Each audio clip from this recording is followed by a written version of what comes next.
You want to know about the cold? I can tell you about the cold.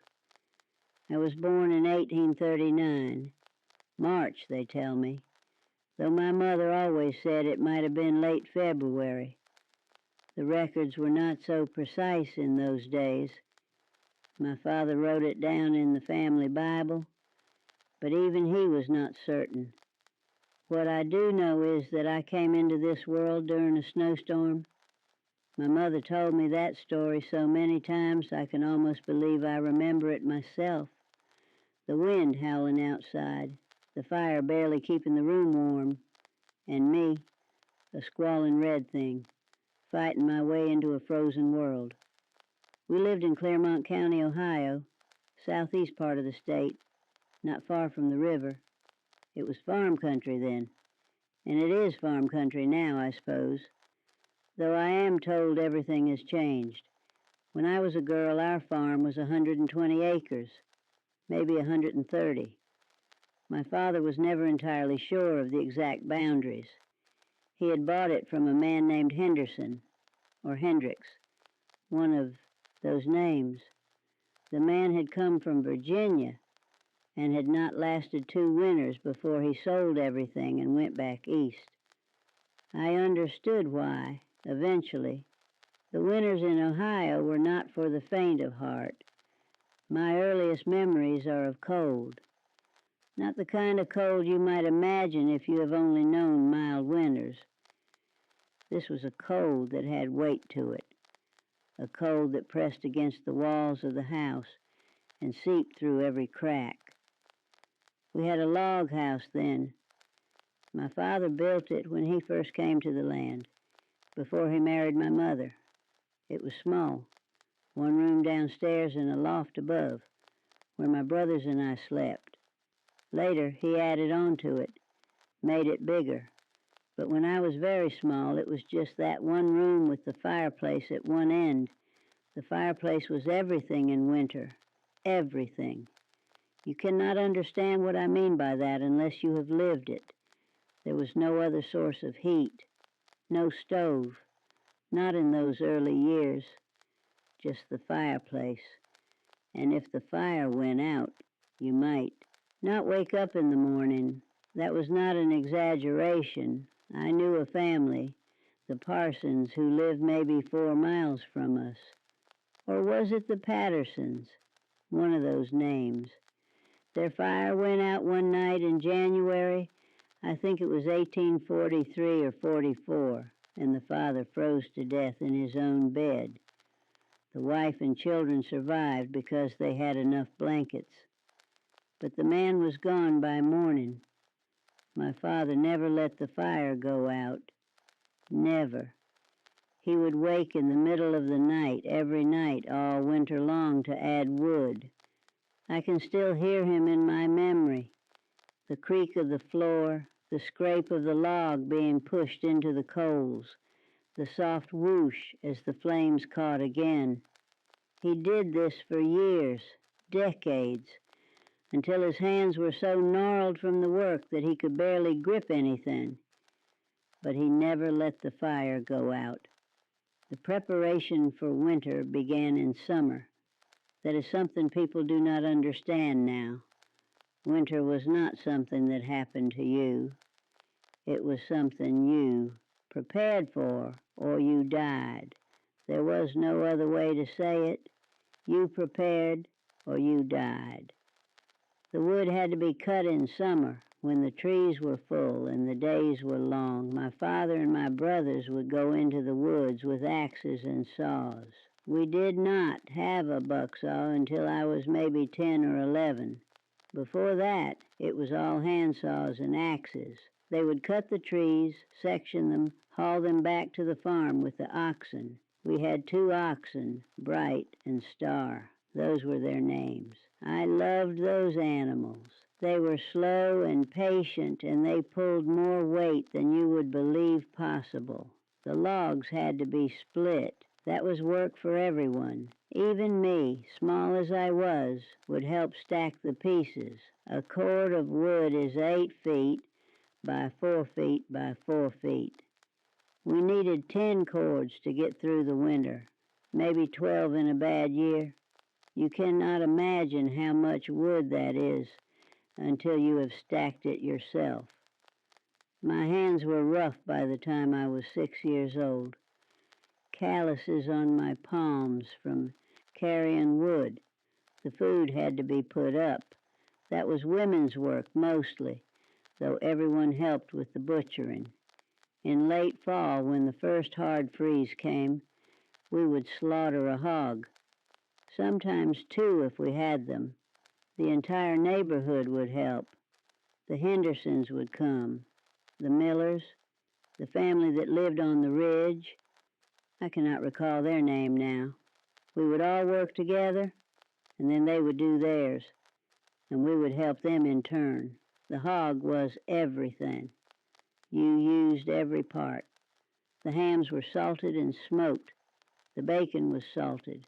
The shoulders were salted. The fat was rendered into lard, and we used that lard all winter for cooking. Nothing was wasted. The intestines were cleaned and used for sausage casings. The head was boiled for head cheese. Even the feet were pickled. My mother said it was a sin to waste any part of an animal that had given its life to feed you. The meat was stored in the smokehouse. We had a small building, maybe 10 feet by 10 feet, with a fire pit in the center. The smoke would curl up and coat the meat hanging from the rafters.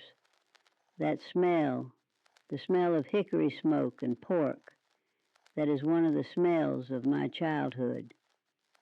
I cannot smell hickory smoke now without being transported back to that little smokehouse, standing beside my mother as she checked the hams.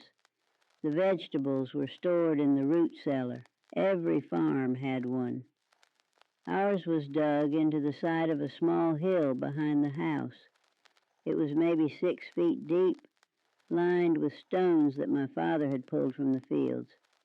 Inside it stayed cool in summer and just above freezing in winter. We stored potatoes there, turnips, carrots packed in sand, cabbages hanging from the ceiling, apples wrapped in straw, onions braided together, squash, beets. My mother would make me go down there in the dark of winter to fetch things for cooking. I hated it. The cellar was dark and damp and smelled of earth. There were spiders, mice sometimes. The stairs were steep and slippery, but the food kept. That was the important thing. The food kept, and we did not starve. The worst of winter came in January and February. By then the snow would be deep, sometimes up to my waist, and the cold would be so fierce that the water in the house would freeze if you left it out overnight. We kept a bucket by the fire, and even then it would have a skim of ice on it by morning. We wore everything we had. I had one dress for winter, made of wool that my mother had spun and woven herself. Underneath I wore a flannel shift, and under that another layer, wool stockings that went up past my knees, and still I was cold. The cold found every gap, every seam, every thin spot in the fabric. The mornings were the worst. Getting out of bed in the loft, where the heat from the fireplace barely reached, was an act of will. The quilts were heavy, piled 3 or 4 deep, and warm from our bodies. Leaving them meant entering a world of ice. I would lie there as long as I dared, listening to my mother moving around downstairs, knowing that I had to get up, knowing that the day's work had to begin. The animals still had to be fed, even in the worst weather. That was my brother William's job mostly, and later, my brother James. They would bundle up in everything they owned and go out to the barn. The cows had to be milked. The horses had to be watered. The chickens had to be fed, though in deep winter they gave few eggs. The pigs, if we still had any, had to be slopped. The barn was warmer than the house in some ways. The animals gave off heat, and the hay provided insulation. My brothers would sometimes stay out there longer than necessary, sitting in the hay with the cows, just to feel that warmth. But they always came back for breakfast. Breakfast was the same every day in winter. Cornmeal mush with milk if we had it. Salt pork, fried in its own grease. Bread if my mother had baked the day before. Coffee for the adults, though it was weak and stretched with roasted barley. We ate in the warmth of the fire, the only time of day when we were truly comfortable. Then came the work. There was always work, even in winter. Wood to be brought in, water to be hauled from the well. The well was maybe 50 yards from the house. 50 yards does not sound far until you're carrying 2 buckets of water through knee-deep snow in a wind that cuts through every layer you're wearing. We made that trip 4 or 5 times a day. The water was for drinking, for cooking, for the animals, for washing. Always more water was needed. The washing was done less often in winter, once a week if we were lucky. My mother would heat water in the big kettle over the fire, and we would wash ourselves as best we could. A full bath was rare. The effort of heating that much water and the cold of the room outside the fire's reach made it impractical. We smelled, I am sure. Everyone smelled in winter. You got used to it. The clothes were washed even less often. My mother would do a washing maybe once a month in the coldest weather. She would heat water in the kettle, scrub the clothes on a washboard, wring them out with hands that turned red and raw from the cold water, and lye soap. Then she would hang them to dry near the fire. They would freeze stiff if hung outside. I remember her bringing in shirts that were frozen solid, standing them up like boards against the wall until they thawed. The days were short. The sun came up late and went down early. By 4 in the afternoon it was getting dark, and by 5 it was full night. We worked by firelight then, or by candlelight if we had candles to spare. My mother would spin or sew or knit. My father would mend harness or whittle tool handles. We children would do what lessons we could, though school was closed from November to March in most years. The snow was too deep for the children to walk. I remember the silence of those winter nights. There was no sound but the fire and the wind. No carriages passing. No neighbors calling. No birds singing. Just the creak of the house settling in the cold.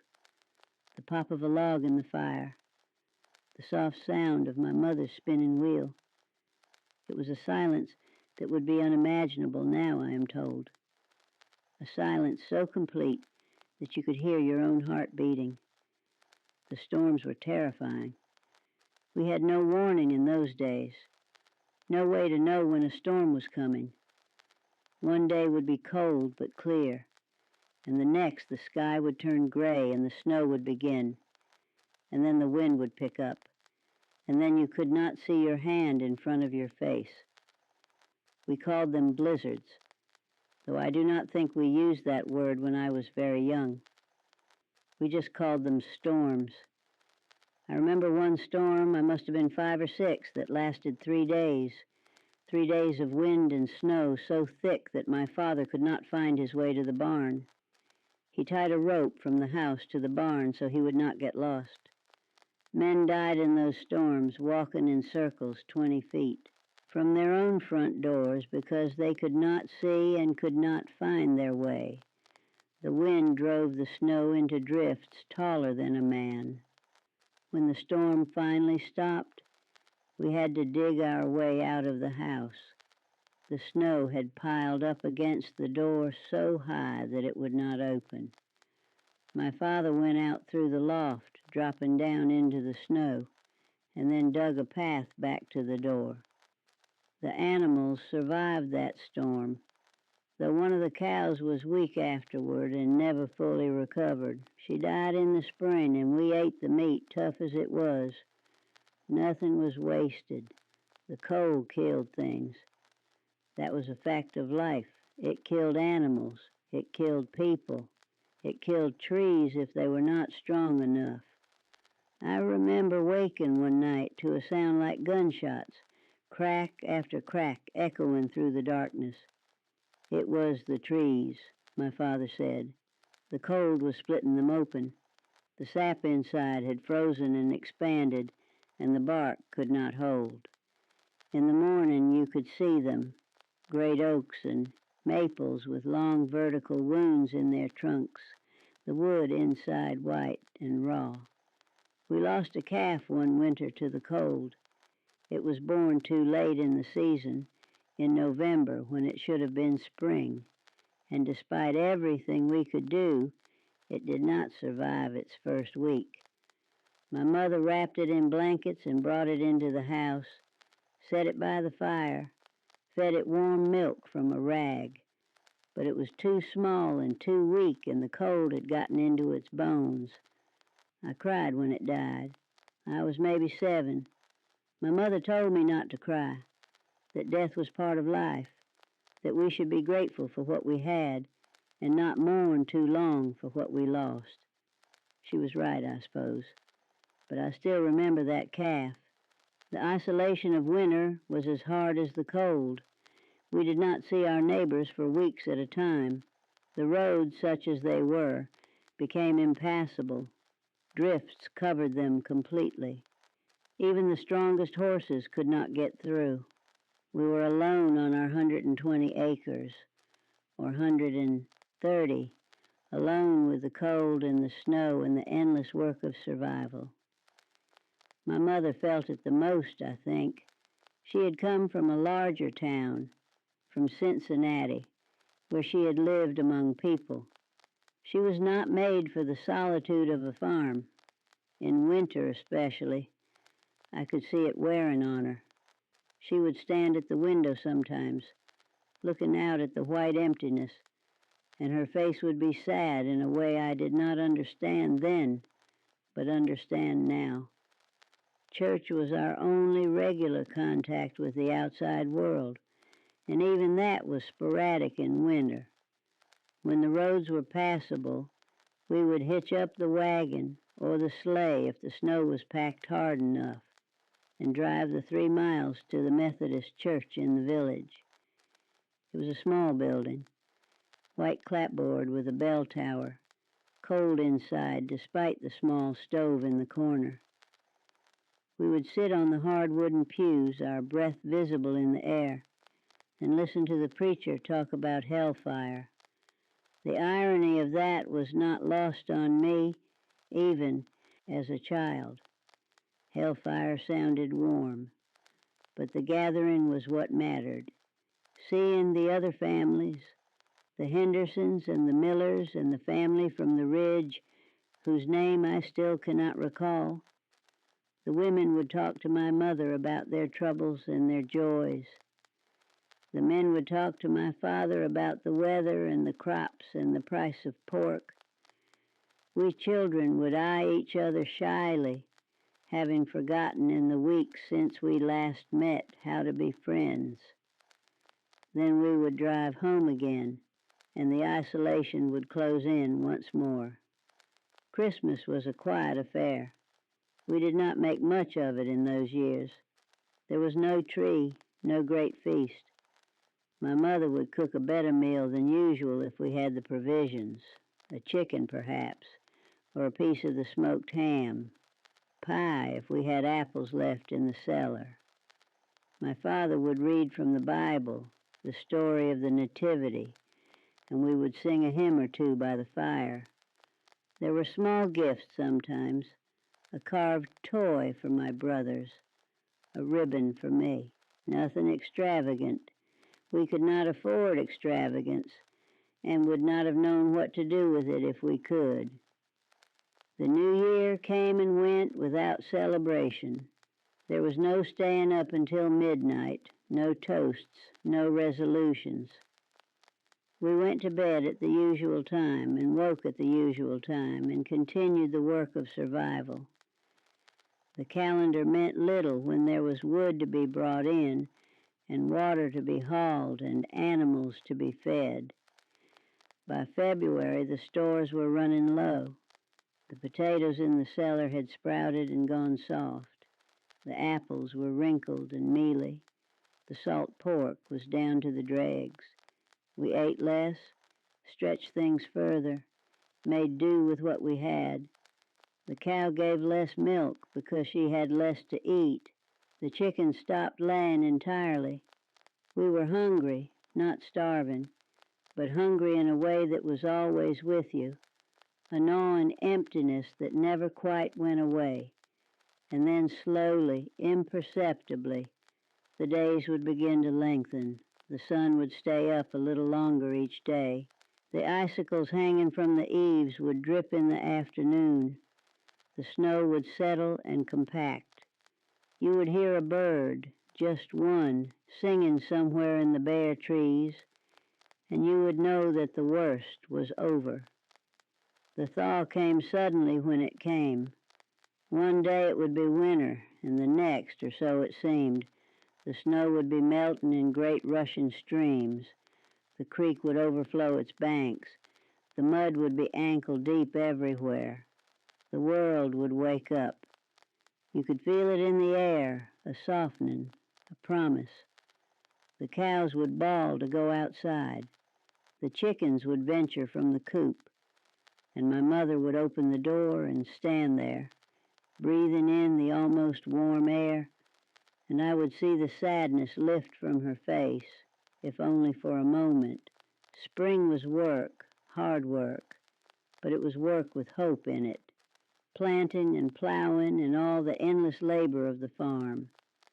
But it was not the work of merely staying alive. It was the work of building something, of growing something, of moving toward a future that held more than just survival.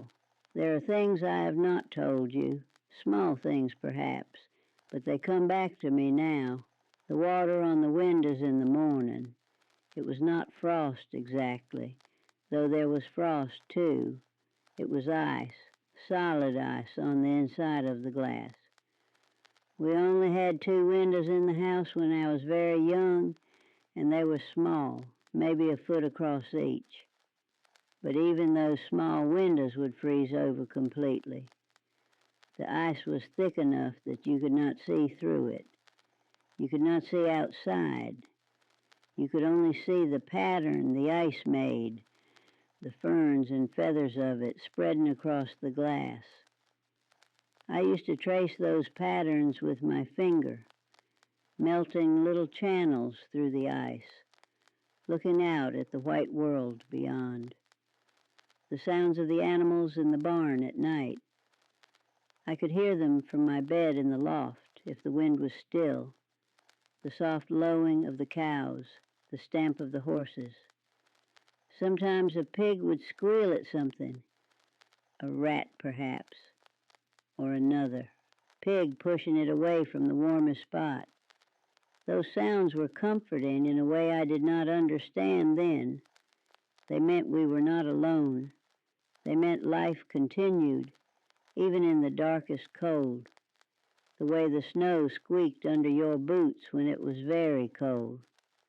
Not the soft crunch of warmer snow, but a high-pitched squeak, almost like a mouse.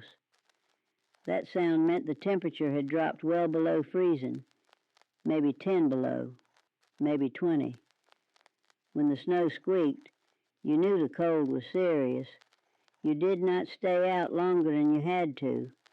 The smell of wet wool drying by the fire. That smell was constant in winter. Our coats, our mittens, our scarves, all of them would get wet from the snow, and they would be hung by the fire to dry.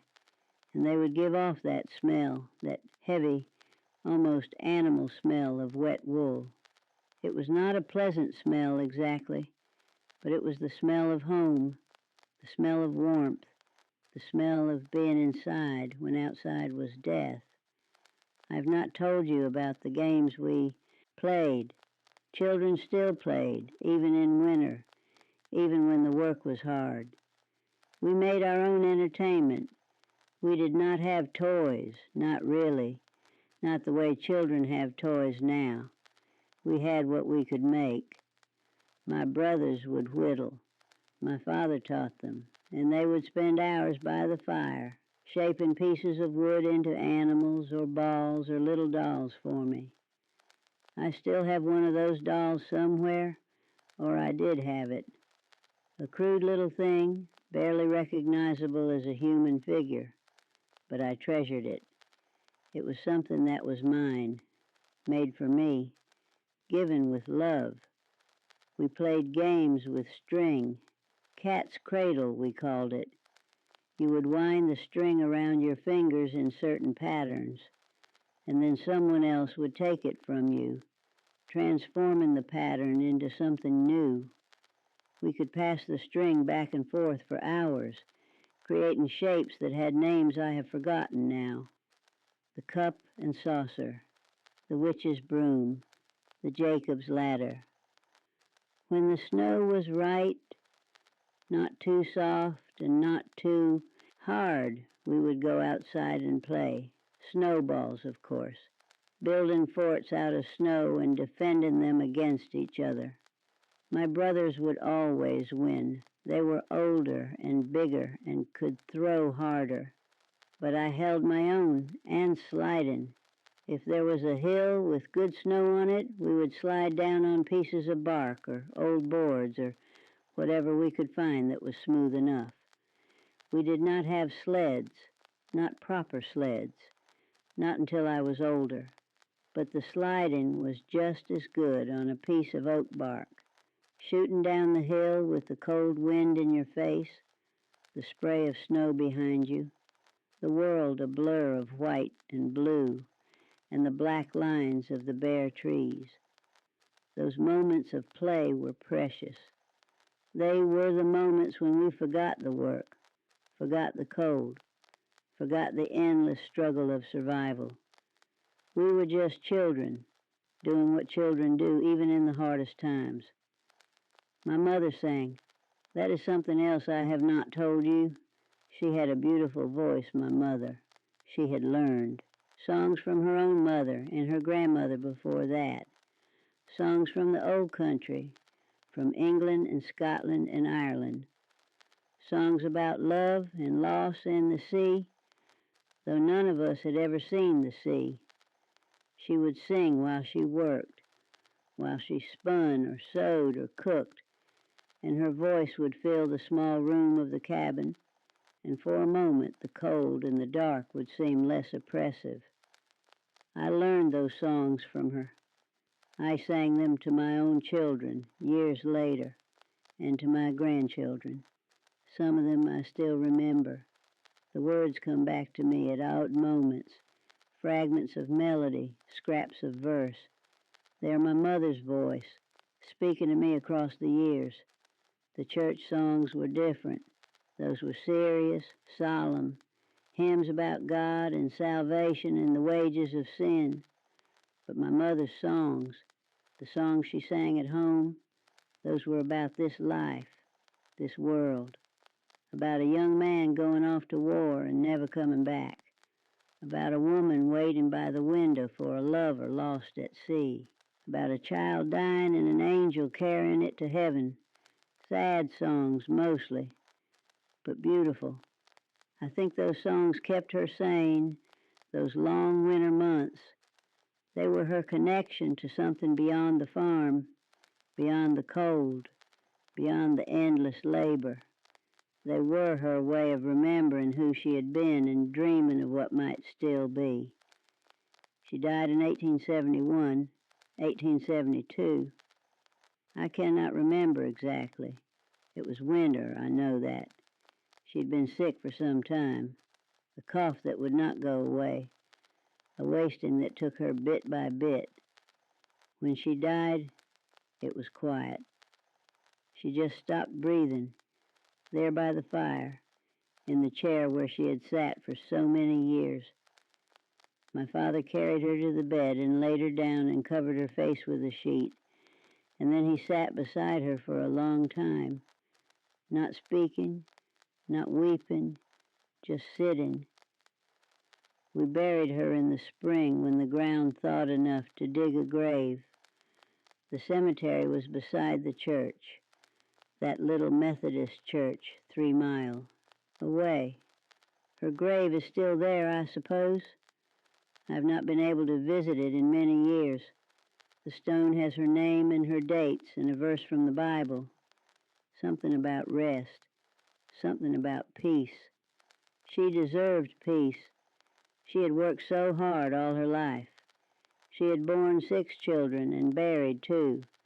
She had spun and woven and sewed and cooked and cleaned and hauled water and tended animals and done all the 1,000 tasks that fell to a woman on a farm. She had done it without complaint, or at least without much complaint. She had kept us fed and clothed and warm, even in the coldest winters, and then she was gone. I am wandering now, losing the thread. That happens more and more these days. You ask me about one thing and I find myself thinking of another, and then another, until I am far from where I started. You asked about winter, about the winters when I was a child, the 1840s, a long time ago, 80 years and more. Those winters shaped me in ways I did not understand at the time. They taught me what it meant to be cold, to be hungry, to be afraid. They taught me what it meant to work, to endure, to survive. They taught me that the world was not a kind place, but that it could be beautiful in its harshness. I have lived through many winters since then. Winters in Ohio, where I grew up. Winters in Indiana, where I moved when I married. Winters in Illinois, where I live now with my daughter and her family. None of them were as hard as those first winters, those winters of my childhood. Maybe the world has gotten warmer. Maybe I've just gotten better at staying warm. Maybe it is simply that when you are a child, everything seems bigger and harder and more terrible than it really is. Or maybe those winters really were as bad as I remember. Maybe the cold really was that fierce. The snow really was that deep. The work really was that hard. I do not know. I cannot know. Memory is a tricky thing. It changes over time, softening some things, sharpening others. The winters of my childhood may be more myth than memory by now, but the cold I remember, the cold I carry with me still. I am old now, older than I ever expected to be. I have outlived my parents, my brothers, my husband, 2 of my children. I have seen things change in ways I could never have imagined. The railroad came, then the telegraph, then electric lights and automobiles and airplanes. The world has gotten smaller and faster and warmer. The winters do not seem as cold as they once were. Or maybe that is just my memory playing tricks. But I remember the cold pressing against the walls. I remember the fire that could not be allowed to die. I remember the silence, deep and complete. I remember the work, endless and necessary. I remember the hunger and the fear and the terrible beauty of the snow. The young people today, they cannot imagine it. They flip a switch and the room is warm. They open a box and there is food. They have never hauled water through a blizzard or watched a calf die in their arms or wondered if there would be enough to eat until spring. They have never known that kind of cold, the kind that gets into your bones and stays there, the kind you carry with you for the rest of your life. I do not envy them, and I do not pity myself. We did what we had to do. We survived. That was enough.